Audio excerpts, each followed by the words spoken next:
لله الذي أنزل على عبده الكتاب ولم يجعل له عوجا. الحمد لله الذي نزل الفرقان على عبده ليكون للعالمين نذيرا. والصلاة والسلام على سيدنا رسول الله أرسله إلى الثقلين بشيرا ونذيرا وداعيا إلى الله بإذنه وسراجا منيرا وعلى آله وأصحابه ومن استنى بسنته ومن اهتدى بهديه إلى يوم الدين وسلم تسليما كثيرا. وحييكم بتحية الإسلام تحية من عند الله مباركة طيبة. السلام عليكم ورحمة الله وبركاته. وعليكم السلام ورحمة الله وبركاته. Oke, dan juga suami tercinta. Juga para pengurus Masjid Hufat, para teman-teman santri dan santriwati, kita bersyukur kepada Allah Subhanahu wa Ta'ala bahwa saya dengan izin Allah bisa berkumpul bersama dengan kalian semuanya di tempat yang namanya sangat spesial. Mas Kanun Hufat ini perlu digali sejarahnya. Kenapa dinamakan Mas Kanun Hufat? Ya, pas persis Mas Kanun Hufat. Mas kan maknanya apa? Hufat para hafid. Ayo nama Mas Kanun Hufat. Di mana tempat tinggalnya para hufat? Ya, fil jannah insyaallah. Insyaallah. Maka saya merasa di sini itu seolah-olah sudah di surga. Jannah qabla jannah. Surga sebelum surga. Memang begitulah.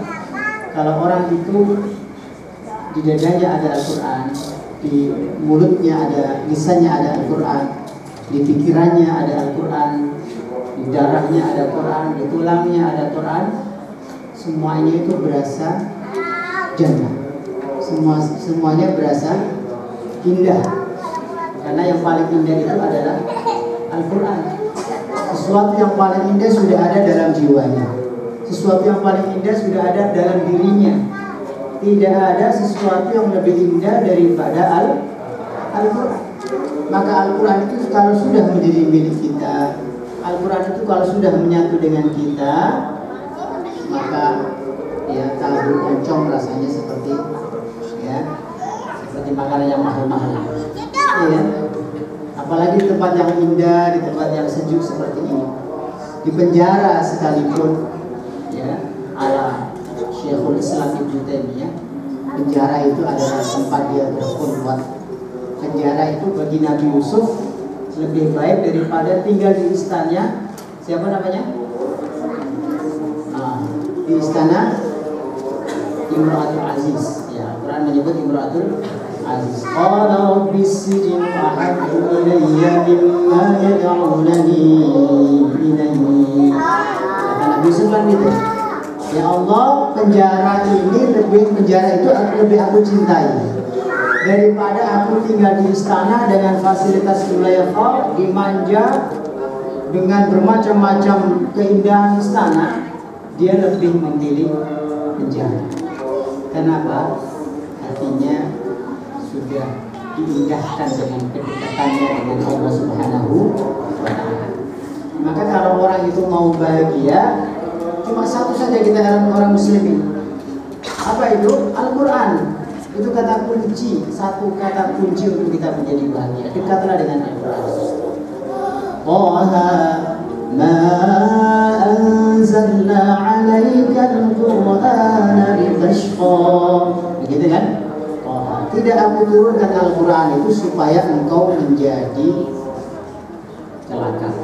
Celaka itu lawan kata dari bahagia. Makanya seorang ulama mengatakan di dunia ini orang pada aneh.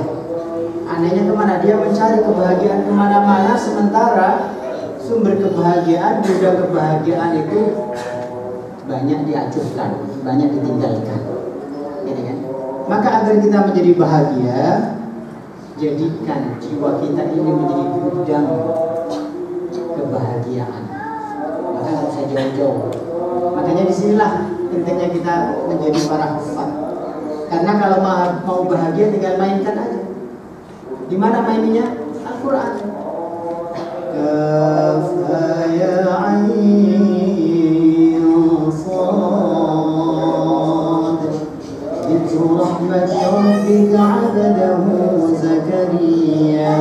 Itu semua utang yang mungkin 500 juta rasanya hilang itu utang. Penyakit yang berat rasanya nyaman saja. Mungkin nanti saya akan banyak Ustaz Alki tadi ya, banyak cerita-cerita. Maka saya ingin menyampaikan pada malam hari ini dua hal saja. Pertama adalah alasan mengapa kita menghafal Al-Quran. Ya. Yang kedua adalah metodologi menghafal Al-Quran menurut Al-Quran itu sendiri. Ya, bagaimana cara menghafal yang baik menurut Al-Quran. Yang pertama, kenapa kita mesti hafal Quran? Toh sekarang Quran itu Masya Allah dengan modal 30.000 aja sekarang sudah dapat 30 juz ya. Fili Syekh Mishari, Fili Syekh Al-Ghamidi, Fili Syekh Sujah, semuanya ada. Beli apa?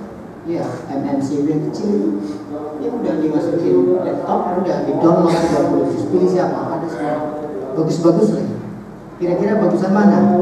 Teman-teman sama saat Al-Ghamidi misalnya. Ya, sama Mishari Rasid banyak bagusan mana kira-kira? Maksudnya sama Syekh Al-Busari. Kan udah cukup kan? Kenapa mesti dihafal? Dicetak secara fisik juga macam-macam, apalagi model kita ini macam-macam, Masya Allah.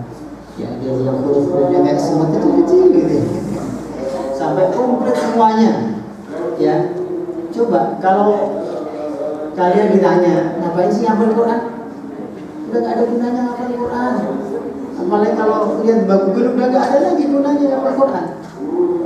Kira-kira apa jawaban kita? Mengapa kita harus menghafal Quran? Ya, kenapa kita mesti hafal Quran? Buat apa? Sudah ada kok. Ya, kita pengen tilawah tinggal ada. Mungkin nanti di era modern bisa jadi nanti kepala dikasih chip ya, dimasukin flash disk. Ya. Kenapa kita mesti menghafal Al-Quran? Ya, ini pertanyaan sederhana tapi mungkin butuh pemikiran lebih jauh. Jadi teman-teman, Al-Quran itu dihafal bukan supaya dia bisa dibaca tanpa melihat tulisan. Kalau itu tujuan menghafal Al-Quran, maka para ulama mengatakan menghafal, membaca dengan melihat itu pahalanya lebih banyak karena ada kita punya kesulitan untuk membacanya. Matanya sudah rabun pakai kacamata, ya kan? Belum lagi mengejanya. Maka sebagian ulama mengatakan membaca dengan melihat itu lebih baik, ya, daripada membaca tanpa melihat. Jadi pertanyaannya, kenapa kita mesti menghafal Al-Quran? Jawabannya supaya kita punya keterikatan kuat dengan Al-Quran. Supaya sengaja kita itu mengikat diri kita, mengikat hidup kita dengan Al-Quran. Karena kalau kita tidak hafal Quran, semau maunya kita ngaji, betul ya? Tapi kalau kita punya hafalan, paling tidak kita punya tanggung jawab. Ada rasa bersalah karena karakter Al-Quran itu apa? Mudah dihafal, mudah dilupakan, mudah lupa. Gini kan? Nah, ada yang susah ngapal, cepat lupa, paling celaka ya. Al-Quran itu kita semuanya punya pengalaman yang sama lah. Saya dulu biasa ngapal Quran itu sebelum tidur ya, untuk persiapan stok besok itu ya. Tapi begitu dibuat tidur mulai pada rontok satu-satu, selalu pada kemana itu? Begitu kan? Semua kita punya pengalaman yang sama. Ya. Maka bersyukurlah kalau kita ngapalnya apa-apa.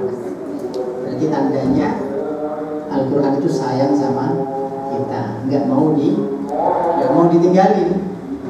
Ya, dan percaya setiap kita ngulang itu ada pahala yang tersendiri di sisi Allah Subhanahu wa Ta'ala. Maka itu keuntungan orang menghafal.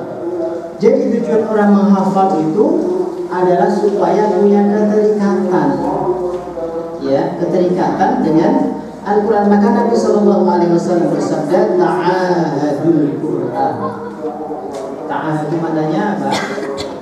Ya, ikatlah dirimu dengan Al-Quran. Ikat. Ya, seperti unta kata Nabi kan, dengan yang talinya ikat. Nah, keterikatan kita dengan Al-Quran itulah tujuan kita menghafal. Ya, ta'ahadul Quran fa wallahi, sampai Nabi bersumpah demi Allah. Ini kata Nabi, la huwa asyaddu tafallutan minal ibli fi uqriha. Demi Allah bahwa Al-Quran itu lebih cepat lepasnya daripada ikatan unta. Lebih cepat lepasnya daripada ikatan unta. Oleh karena itu ta'ahad, ya, ikatlah dirimu, ulang-ulanglah Al-Quran dalam arti ikatlah dirimu dengan Al-Quran. Nah itu teman-teman ya. Jadi tujuan kita menghafal itu pertama agar kita punya keterikatan khusus dengan Al-Quran. Karena dalam sebuah hadis Nabi Shallallahu Alaihi Wasallam bersabda, ya, inna hadzal Quran tarafuhu biyadillah wa tarafuhu biyadi. Sesungguhnya Al-Quran itu ibarat tali, ujung talinya dipegang sama Allah, ujung tali yang lain kamu yang pegang. Jadi hidup itu kalau tidak ada Qurannya, kita tidak mengikat diri dengan Al-Quran, lepas. Wa nadharuhum fi tughyanihim ya'mahun. Allah biarkan orang itu akan terombang-ambing kalau tidak mengikat hidupnya dengan Al-Quran. Dibiarkan oleh Allah terombang-ambing. Ya, begitu ya. Kalau kita lepas Al-Quran ini, habis kita ini. Ya, habis kita ini. Ngalor hidup, kalau tujuan hidupnya ini. Ya, kenapa? Al-Quran ini sesungguhnya adalah jawaban dari pertanyaan-pertanyaan yang mungkin akan menggelayuti manusia. Manusia ini kan hidup brojol begitu aja, brojol. Lahir begitu aja. Kita hidup tanpa pernah kita dikasih tahu bagaimana seluk-beluk kehidupan. Kita nggak pernah dikursus di alam rahim, atau ada yang pernah dikursus sama ibu ini, pelatihan hidup gitu ya. Nggak pernah. Nah oleh karena itu manusia yang sehat akalnya, waras akalnya itu bertanya, kok tiba-tiba saya ada di alam seperti ini, semuanya serba ada, makanan, minuman, oksigen, tempat tinggal, ya kan mestinya bertanya, terus buat apa ini saya? Ya, maka Al-Quran menjawabnya, hadza bayanun linnas wa hudan wa mau'izatun. Ini adalah penjelasan hidup kepada manusia. Manusia yang dilempar begitu saja ke bumi, nggak dikasih penjelasan apa-apa. Ini kalau mau penjelasan, ada bayanun linnas. Dzalikal kitabu la raiba fi. Kalau kamu mau bertanya, ngapain hidup, dari mana hidup, mau kemana hidup, ini loh penjelasannya. Semuanya komplit ada di dalam Al-Quran. Ini kedua ya. Kedua, kenapa kita mesti menghafal Al-Quran? Karena Al-Quran itu adalah penjelasan tentang hidup ini. Kalau orang bertanya dari mana, kemana, untuk apa, jawabannya ya adalah Al-Quran. Begitu ya. Kalau kita menghafal itu secara tidak langsung. Jadi begini teman-teman, Quran itu kalau kita ulang-ulang terus, meskipun orang awam, Allah akan berikan kepadanya pemahaman walaupun itu sekilas. Ya. Jadi makanya di sini pentingnya kita ulang-ulang Quran. Jadi kalau kata guru saya di pesantren dulu, waktu ngaji kitab kuning, nah kitab kuning itu kayak maling. Kayak maling gimana Pak Kiai? Kamu tanya terus lama-lama ngaku. Ya, tanya ulang-ulang terus baca-baca lama-lama ngerti sendiri dia ngaku. Apalagi Al-Quran. Ya, apalagi Al-Quran. Makanya dengan 3 juz itu 10 hari ya, hantam 10 hari. Dan orang ngafal Quran itu persis kayak di jalanan. Ya, dulu waktu ke Masjid Ufat pertama kali ada yang nyasar nggak? Ada ya, banyak nyasar. Tapi sekarang nyasar nggak? Kenapa? Sering dilalui. Dan kalau jalanan itu sering dilalui, oh ini ada Indomaret, oh ini ada kantor ini, ini ada BCA, ada apa, lama-lama ngerti. Ya, dengan kita terus mengulang itu, ada ayat-ayat mutasyabihat, ayat-ayat yang mirip gitu ya. Innal ladzina kafaru lan tughni 'anhum amwaluhum, ada berapa tempat itu? Ya. Itu ada ayat-ayat yang mirip, itu lama-lama terdeteksi dengan sendirinya. Kalau banyak diulang, kita ini kan maunya gimana ngulang itu sedikit tapi langsung lancar, gitu ya. Simsalabim begitu. Itulah kita bahwa ada tulisan maju. Maksudnya itu memang pengennya yang praktis gitu ya, serba instan gitu. Nggak ada instan. Orang hafal itu nggak ada instan. Harus menikmati proses, ya. Kalau di tempat kami itu setoran 1 kali 3 salah mundur. Ya, kami sama Ustadz jadi juga bikin sistemnya begitu. Pokoknya ketika setoran itu harus nol kesalahan. Ya, kalau nggak mundur nangis. Tapi itulah tangisan yang indah. Tangisan indah itu nangis Quran. Kenapa bukan lancar? Ya nanti kita sampaikan ya. Kemudian yang kedua, kenapa Al-Quran itu mesti tiga ya? Kenapa Al-Quran itu mesti dihafal sih? Ya, maka jawabannya karena Al-Quran itu adalah ruh kehidupan. Surat Al-Baqarah ayat yang paling akhir. Wa kadzalika auhayna ilaika ruhan. Demikianlah kami wahyukan kepadamu ruh. Ruh itu yang bikin benda mati jadi hidup. Jadi kalau orang nggak pernah sama sekali bersentuhan dengan Al-Quran, mobilnya bagus, gedungnya mewah, istrinya cantik, ya, pabriknya di mana-mana, dia itu bagaikan mayat hidup. Mayat hidup. Dulu Umar bin Khattab itu siapa? Umar bin Khattab itu orang sangat disegani di kalangan orang Arab. Tapi Allah sebut Umar bin Khattab itu sebelum dia masuk Islam itu sebagai bangkai. Wa kadzalika auhayna ilaika ya awaman kana maitan fa ahyayna. Apakah sama mayit? Disebut para mufassir mengatakan adalah orang-orang Quraisy termasuk istri Sayyidina Umar.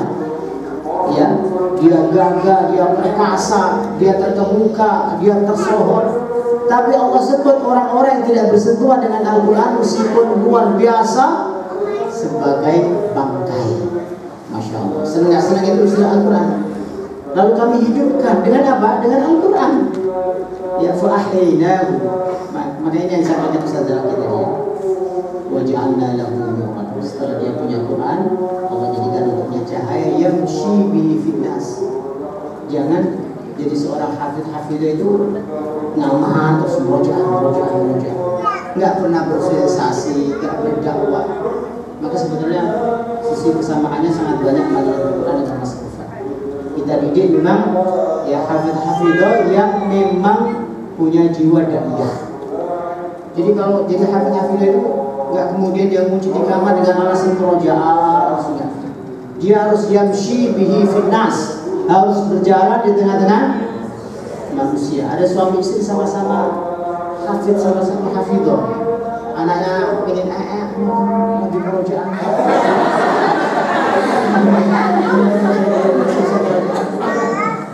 Ya, harus yamshi bihi finnas, berjalan menjadi penerang manusia.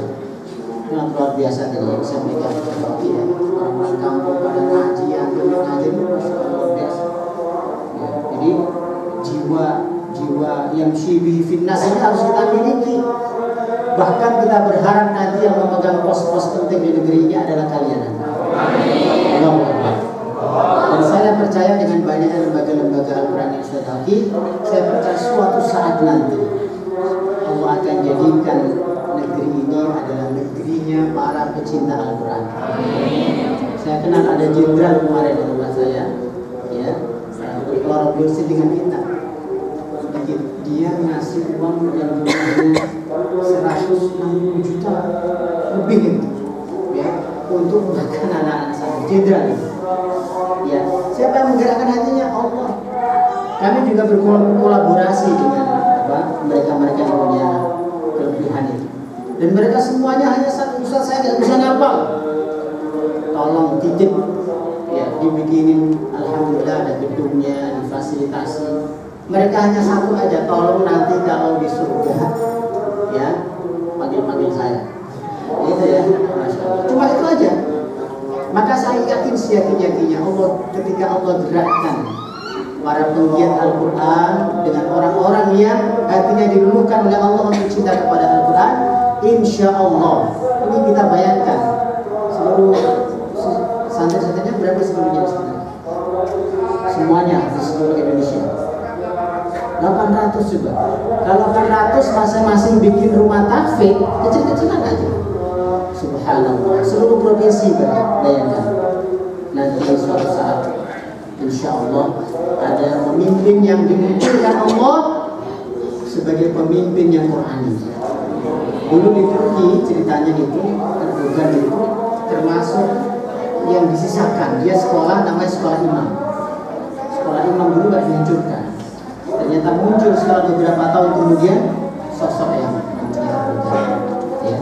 Maka teman-teman sekalian, Al-Quran ini ruh. Artinya apa saja yang kesentuh dengan Al-Quran itu jadi hidup. Apa saja yang kesentuh dengan Al-Quran itu jadi bermakna. Ya. Sesuatu itu hebat bukan karena bendanya, tapi karena dia bermakna. Minuman yang dimakan oleh seorang hafidh itu beda nilainya. Bicara yang dilakukan oleh seorang dai, seorang hafidh itu beda nilainya. Antum ketika punya ruh Al-Quran itu kayak Rasulullah SAW.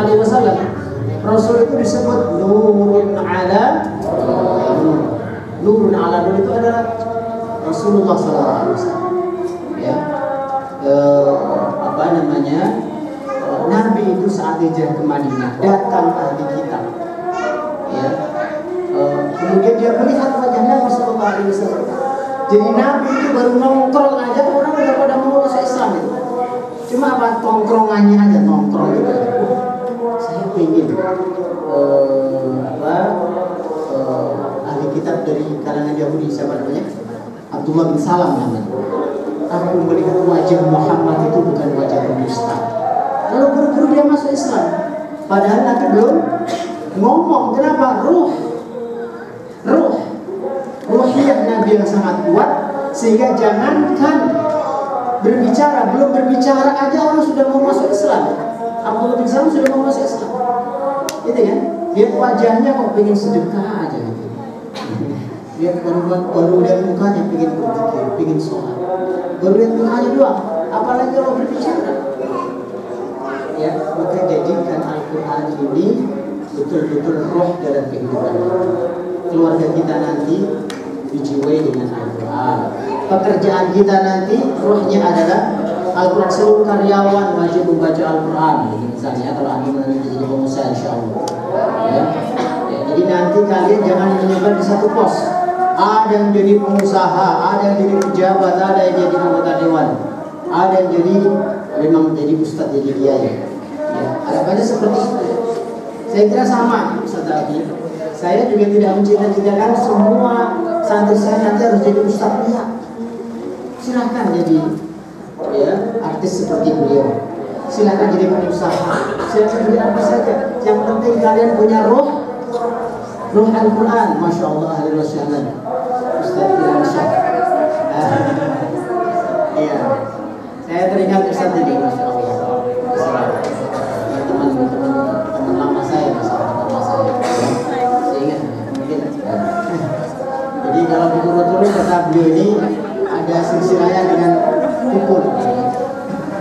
Saya teringat ketika seorang dosen tanya, mana Irwan? Ya, Irwan yukhul bin arwana yudhina.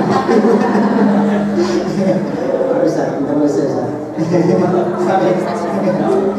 Ya, Irwan Syah, Masya Allah. Ini Ustaz Tahir mana-mana. Ini sekali lagi kembali lagi teman-teman. Kamera aja kalau disentuh dengan roh Al-Quran, kameranya menjadi manfaat luar biasa. Laptop ini ketika ada sentuhan Quran, laptopnya menjadi sesuatu yang luar biasa. Kenapa? Ada ruhnya. Dia ini seperti hidup walaupun beda mati. Peci yang antum pakai ini, kalau dipakai sholat, dipakai berzikir, dipakai murojaah, ini pecinya jadi hidup. Ya, Kenapa ada Al-Quran? Bagaimana dengan lisan antum? Bagaimana dengan hati antum? Bagaimana dengan jiwa antum? Maka betul kata Abdullah bin Salam tadi, Nabi itu nongkrong saja udah banyak yang ingin masuk Islam. Baru nongkrong gitu, ya. Apalagi berbicara. Maka betul-betul teman-teman jadikan Al-Quran ini betul-betul roh bagi kita, ya. Dan roh itu ibaratnya mesin. Mobil sebagus apapun kalau mesin rusak, rongsokan dia, nggak ada nilainya sama sekali, ya kan? Laptop apapun sehebat apapun bentuknya, kalau nggak ada mesinnya, nggak berfungsi itu laptop, rongsokan, harganya murah. Makanya sampai sekarang belum ada orang yang mau menikahi boneka cantik ya. Boneka cantik yang buat bungkus baju-baju gitu kan cantiknya bukan main, nggak pernah luntur. Kalau nggak mandi juga nggak bau kan?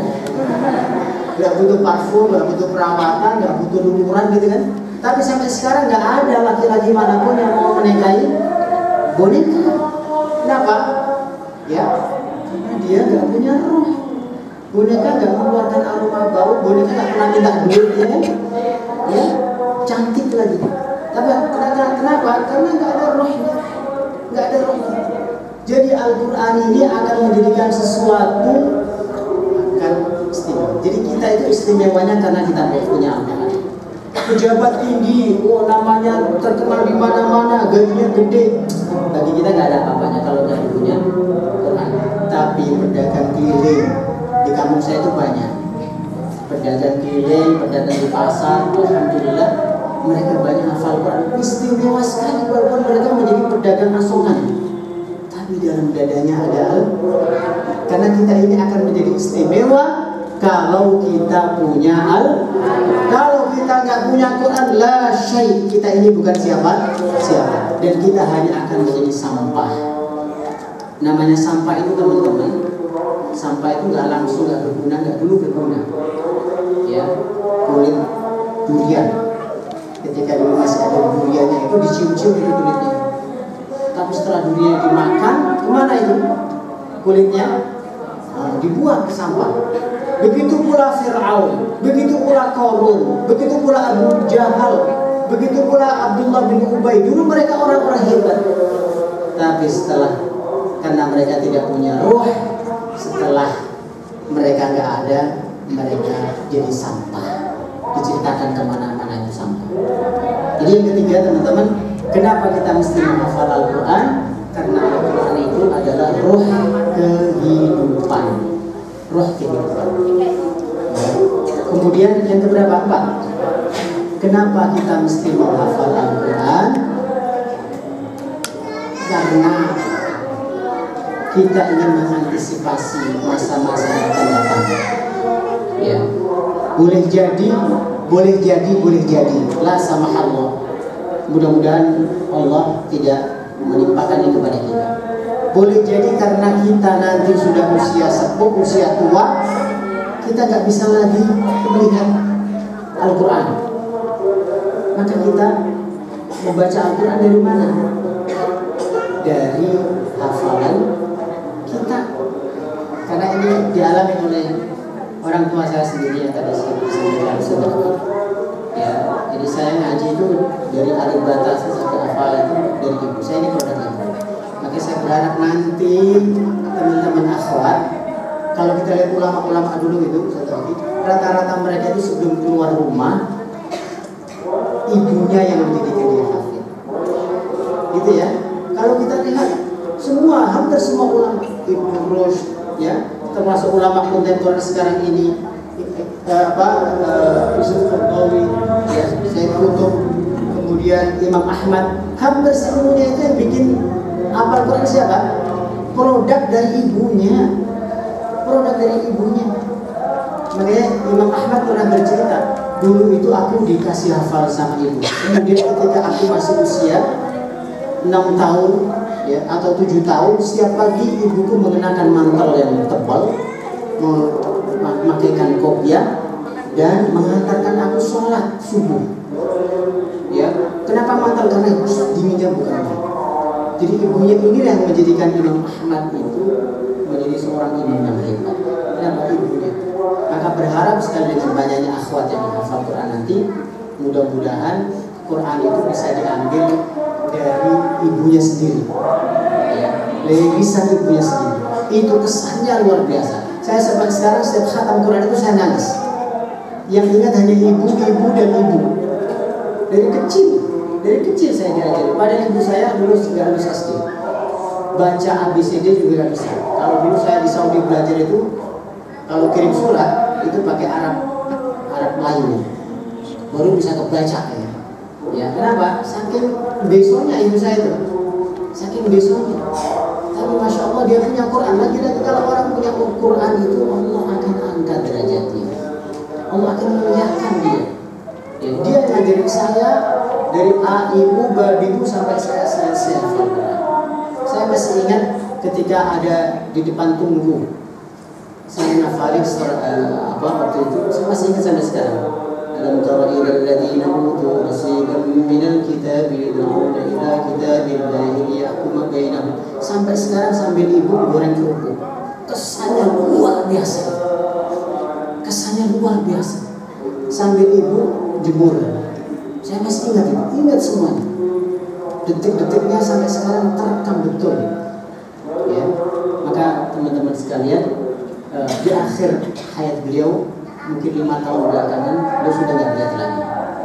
Ya, tapi lisannya masya Allah. Ya, setiap hari itu 5 juz nggak pernah ketinggalan. Ya, dan beliau tidak tidur. Ini ada cucunya keponakan saya. Ya, saya menjadi saksi. Beliau tidak tidur kecuali menyelesaikan hizbnya, menyelesaikan wiridnya pada hari itu. Sehingga terakhir yang keluar dari lisannya itu sebelum tidur adalah ya Al-Quran. Sekarang kan remote atau HP sudah jatuh. Ini Quran. Sehingga bapak saya waktu meninggal itu kesepian. Kenapa? Sebelum tidur biasanya dinina bubukan dengan Al-Quran. Sekarang nggak ada. Saya berikan MP3 nggak mau. Mau yang asli katanya.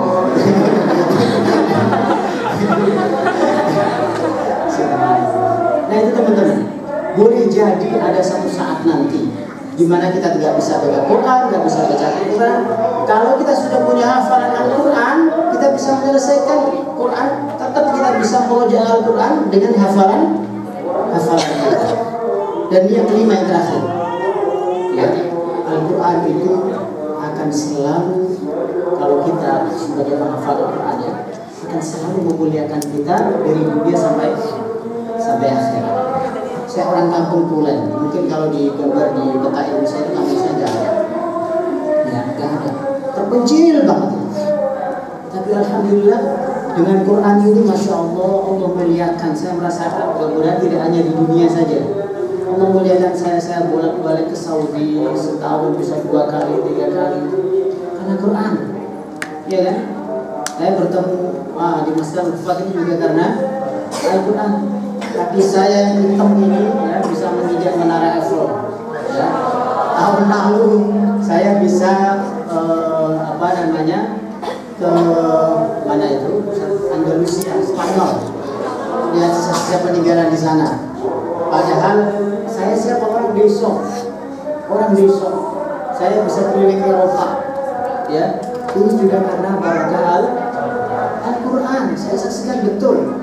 Saya tuh nggak pernah mimpi besok mau ke Jakarta seperti ini, punya enggak.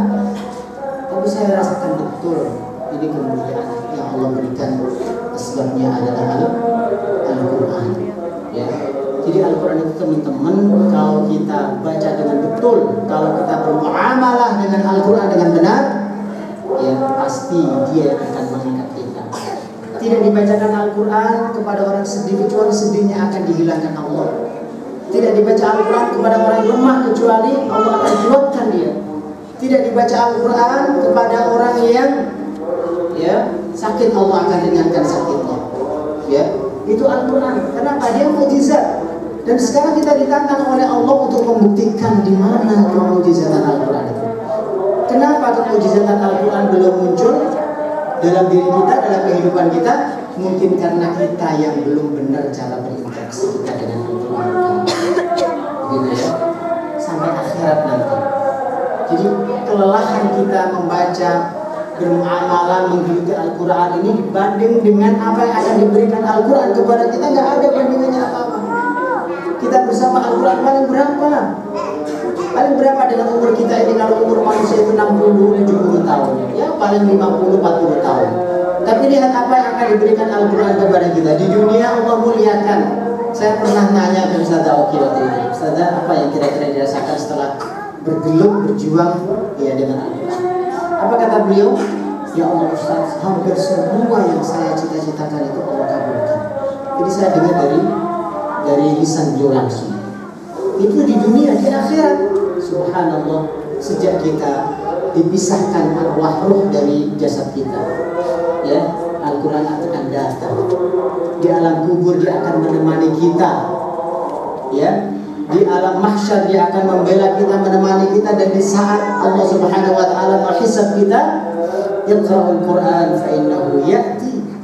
Bacalah Al-Quran terus-menerus karena dia yang akan datang. Biasanya kalau kita kesusahan, itu kan kita yang datang, ya. Datang ke orang yang bisa meringankan urusan kita. Ini enggak, Al-Quran yang datang kepada kita. Ya'ti. Ya'ti itu maknanya dia mendatangi kita. Kita sudah hampir putus asa, tiba-tiba Al-Quran datang. Yaumul qiyamah syafi'an li ashabi, untuk memberikan pertolongan, menawarkan pertolongan. Bahkan surat Tabarak yang cuma 30 ayat saja itu, ya, kata Nabi, itu disebut sebagai surat Munjiat. Makanya ketika Nabi mengatakan surat Tabarak ini surat Munjiat, semua penduduk Madinah yang anak-anak, yang kakek-kakek, yang budak, yang orang merdeka, semuanya hampir menghafal surat Tabarak ini. Sebab apa? Dia nanti akan datang pada hari kiamat untuk memberikan pembelaan sampai dipastikan masuk surga.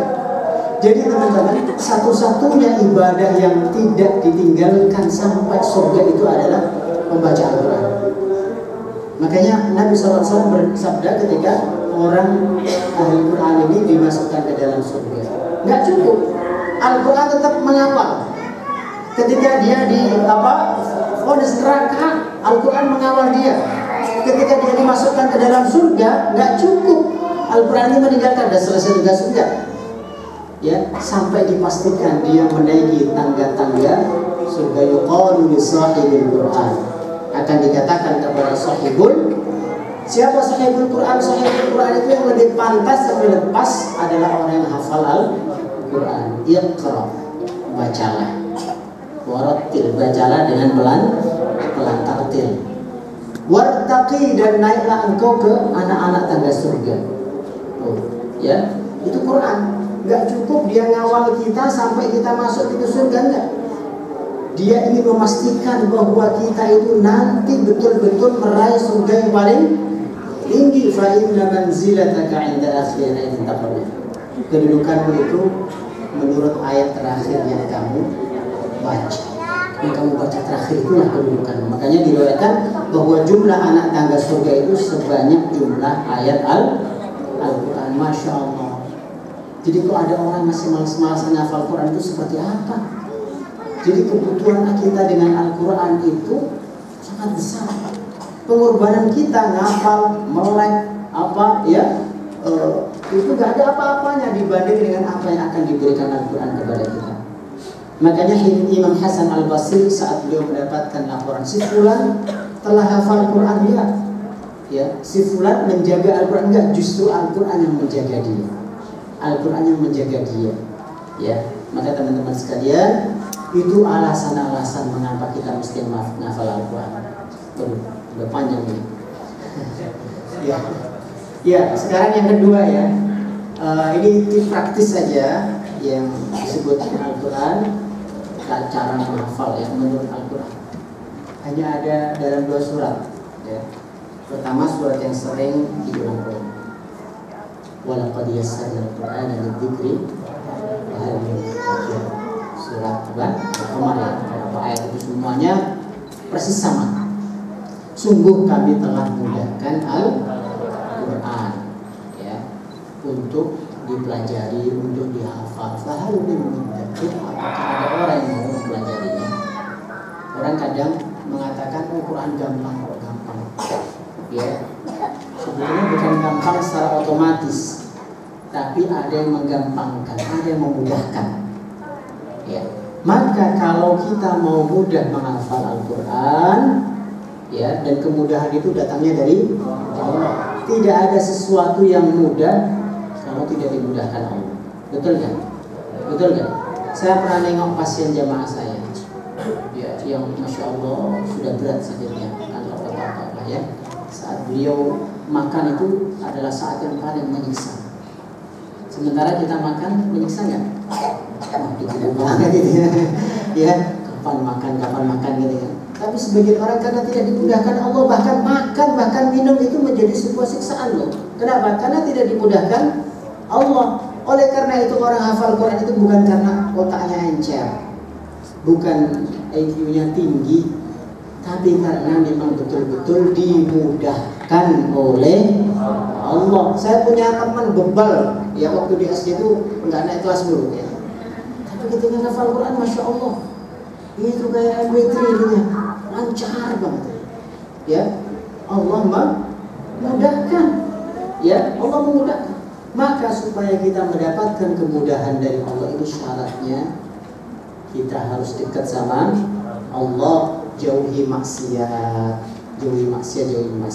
dan inilah sebetulnya alasan besar sekali kita hafal Quran. Supaya apa? Kita mendapatkan tarbiyah robbaniyah langsung. Tarbiyah. Orang kalau ngapal Quran itu sensitif banget, ya kan? Lihat yang nggak bener itu, masya Allah, takut hafalannya rontok, ya. Depan pesantren itu ada sekolah umum, itu orang pada di atas kelihatan betis-betisnya itu, hati-hati sih. Itu yang bikin hafalan kalian jadi rontok itu begitu, ya. Maka dijaga betul ini, dijaga betul. Kenapa? Ini dampaknya sangat kuat. Dan inilah tujuan besar kita ngapal Quran. Kita ketika ngapal itu terasa Allah membimbing kita langsung.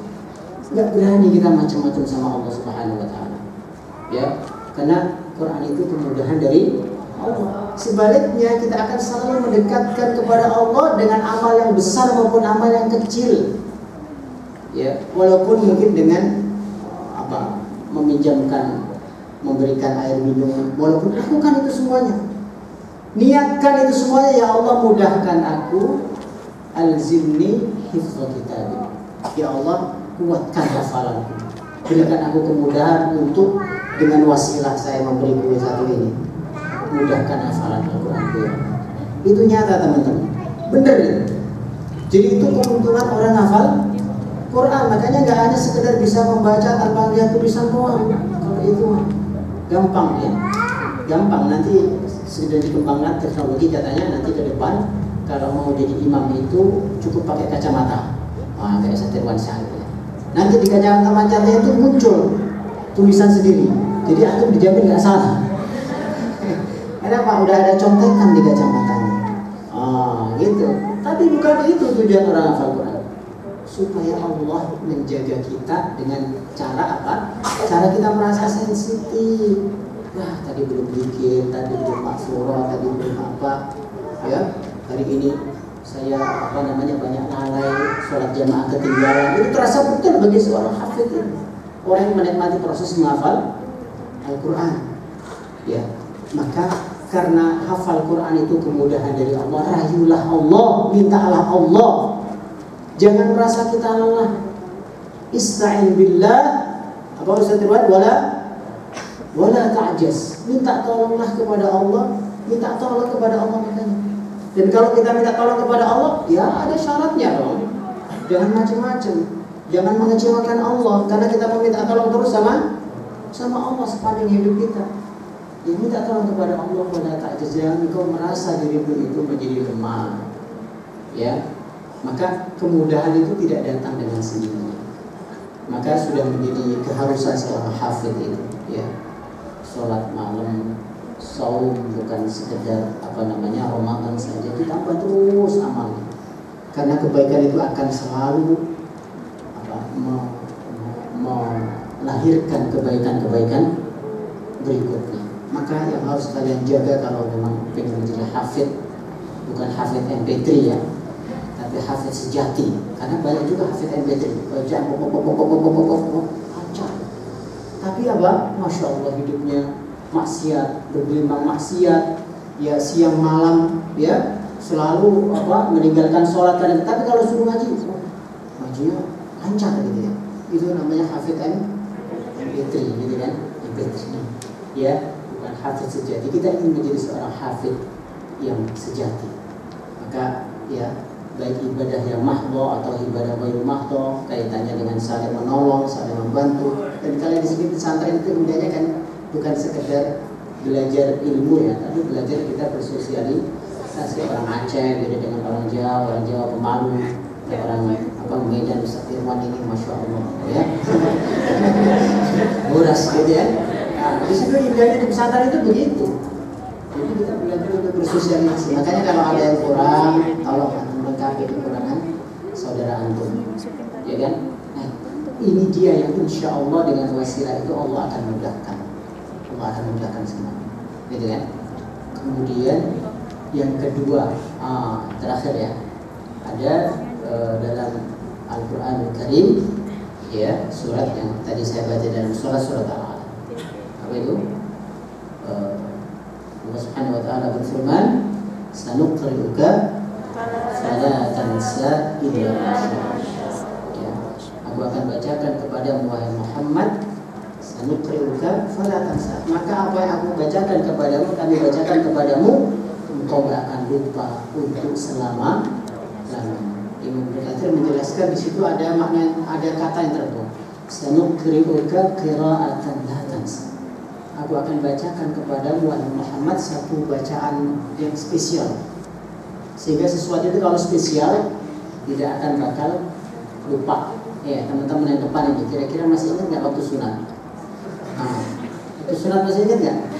Ya, kalau kita nikah ya, ingat ya Ustaz. Ya, mau umrah lagi nggak kira-kira? Nggak akan mau. Iya, kenapa? Sesuatu itu kalau mengesankan itu tidak akan menimbulkan kelupaan. Ya, maka kalau antum menghafal Quran jangan terburu-buru deh, nikmatin aja, nikmati setiap hurufnya. Bahkan seorang ulama mengatakan keindahan Al-Quran itu saat dia bertemu dengan mad lazim, bertemu dengan gunna, bertemu dengan mad wajib muntasil, itu penuh sepenuh-penuhnya, ya sepenuh-penuhnya penuh itu. Musbah ya, jangan yang acak-acak, yang penuh. Di situ keindahannya. Hamim. Kapan selesainya Ustaz? Saya dulu ya memang prosesnya hafal itu perlu bermacam-macam ya. Mungkin saat hafal pertama supaya ya cepat ketemu hafalan yang lama-lama itu perlu agak sedikit namanya tadwir. Ya, tadwir itu macam bacaan syuren. Ya. Alhamdulillahirabbil alamin, arrahmanir rahim, maliki yaumiddin, iyyaka na'budu wa iyyaka nasta'in. Perlu agak cepatan dikit ya. Tapi kalau nanti kalian sudah mutqin, saya kemarin juga belajar mutqin betul dari Syekh Mahmud itu.